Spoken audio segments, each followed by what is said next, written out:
আসসালামু আলাইকুম বন্ধুরা, সবাই কেমন আছেন? আশা করি সবাই ভালো আছেন। তো আজকে যে বিষয়টা নিয়ে আমি আপনাদের মাঝে উপস্থিত হয়েছি, এটা কিন্তু একটা প্রেত সাধনার জন্য এবং তালগাছ এবং প্রেত এই দুইটার মধ্যে যে একটা চূড়ান্ত পরিমাণে একটা বন্ধুত্ব বা একটা মেলবন্ধন আছে, এই বিষয় নিয়ে আমি কথা বলবো। এর মধ্যে আমি আপনাদেরকে একটি কথা বলে আমি আসছি অনেক দিন পরে, এবং একটি পাওয়ারফুল তন্ত্রমন্ত্র নিয়ে এবং প্রেত সাধনা নিয়ে, এবং প্রেতের সাথে এই তাল গাছের কী সম্পর্ক, এবং প্রেত সাধনা করতে গেলে তাল গাছের কেন প্রয়োজন হয় এবং বাবলা গাছের কেন প্রয়োজন হয়, এগুলো বিষয় নিয়ে বলবো। এবং যদি আপনারা প্রেত সাধনা করতে চান তাহলে কখন কোথায় কিভাবে করতে হবে বিস্তারিত বিষয় আমি বলবো। ধৈর্য ধারণ করে ভিডিওটা দেখেন।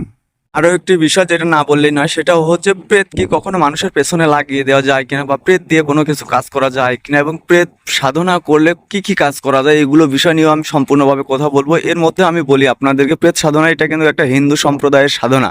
এই সাধনা কিন্তু অনেক তান্ত্রিক করতে পারে না, এবং বিশেষ করে বাংলাদেশে প্রেত সাধক বলতে প্রেত সাধনা বা প্রেত সাধক নাই বললেই চলে। তবুও এই তন্ত্রমন্ত্র নিয়ে আমি উপস্থিত হয়েছি, কারণ আমার এই ভিডিওগুলো বাংলাদেশ এবং ইন্ডিয়া, ভারত, পাকিস্তান সবগুলো দেশের মানুষগুলো দেখে, এবং বিদেশ থেকে অনেকজন দেখে। তো তাদের মধ্যে অনেকে তান্ত্রিক থাকলেও থাকতে পারে, এই জন্য তাদের উদ্দেশ্য করে আজকের এই তন্ত্রমন্ত্র হচ্ছে যে তৈরি করা হচ্ছে। এবং বাংলাদেশ থেকে যদি আপনারা মনে করেন যে বাংলাদেশে সম্পূর্ণ বিষয় যেহেতু আমি বলে দেবো, আপনারা চাইলেও আপনার প্রেত সাধনা করতে পারেন, যেহেতু হিন্দু সম্প্রদায় বাংলাদেশের মধ্যেও আছে। তো যাই হোক, আজকের ভিডিওটা মনোযোগ সহকারে দেখেন, এবং খুবই পাওয়ারফুল হতে যাচ্ছে এই তন্ত্রমন্ত্র, এবং এই তাল গাছের সাথে কিভাবে আপনার প্রেত সাধনা করবেন এবং প্রেত সাধনা করতে কি কি লাগে, এগুলো বিষয় আমি সম্পূর্ণ আপনাদেরকে বলবো। ধৈর্য ধারণ করে ভিডিওটি দেখেন। আর সবচাইতে বড় কথা হচ্ছে, যারা এখন পর্যন্ত আমার এই আধ্যাত্মিক জগৎ চ্যানেলটি সাবস্ক্রাইব করেননি, তারা অবশ্যই সাবস্ক্রাইব করে নেবেন এবং পাশে থাকা বেল আইকনটি বাজিয়ে দিতে ভুলবেন না। এবং যারা সাবস্ক্রাইব করে রাখছেন ইতিপূর্বে, তাদেরকে অসংখ্য অসংখ্য ধন্যবাদ। তো আসুন মূল বিষয়টা এবং মূল কথাবার্তা বলে দেওয়া যাক। আরও একটি কথা সবচেয়ে জানা জরুরি, সেটা হচ্ছে প্রেত কাকে বলা হয় এবং প্রেত কীভাবে তৈরি হয়। প্রেতটা হচ্ছে অ্যাক্সিডেন্টলি, এবং হচ্ছে কেউ যদি গলায় দড়ি দেয়, বিষ খেয়ে মরে, এবং অ্যাক্সিডেন্টলি এক কথায় যারা মারা যায় তাদেরকে কিন্তু প্রেত বলা হয়, এবং তারাই কিন্তু ভূতাত্মা প্রেত হয়।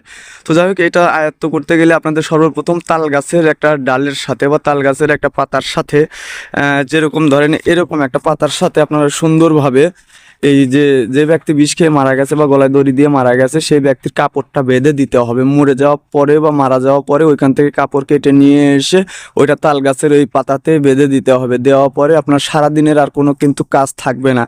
রাতে আপনার কিছু হচ্ছে মাংস এবং কিছু শরাব জাতীয় জিনিস, অর্থাৎ আমি এটা বলছি না, বুঝে নিতে হবে। তারপরেও যারা জানতে চান বা এই সাধনাটা করতে চান, তারা আমার পার্সোনালি যে নাম্বার দেওয়া থাকবে স্ক্রিনে, আপনারা দিয়ে যোগাযোগ করলে ওইখানে কি দিতে হবে এই বিস্তারিত বিষয় আমি বলে দিব।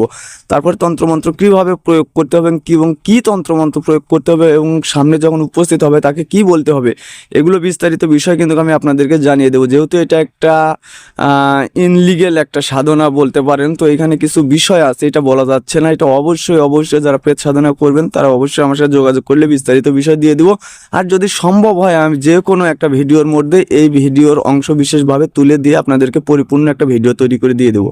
যাই হোক, আজকের ভিডিও এ পর্যন্ত। সবাই ভালো থাকবেন, সুন্দর থাকবেন, সুস্থ থাকবেন। দেখা হচ্ছে পরের ভিডিওতে। খোদা হাফেজ।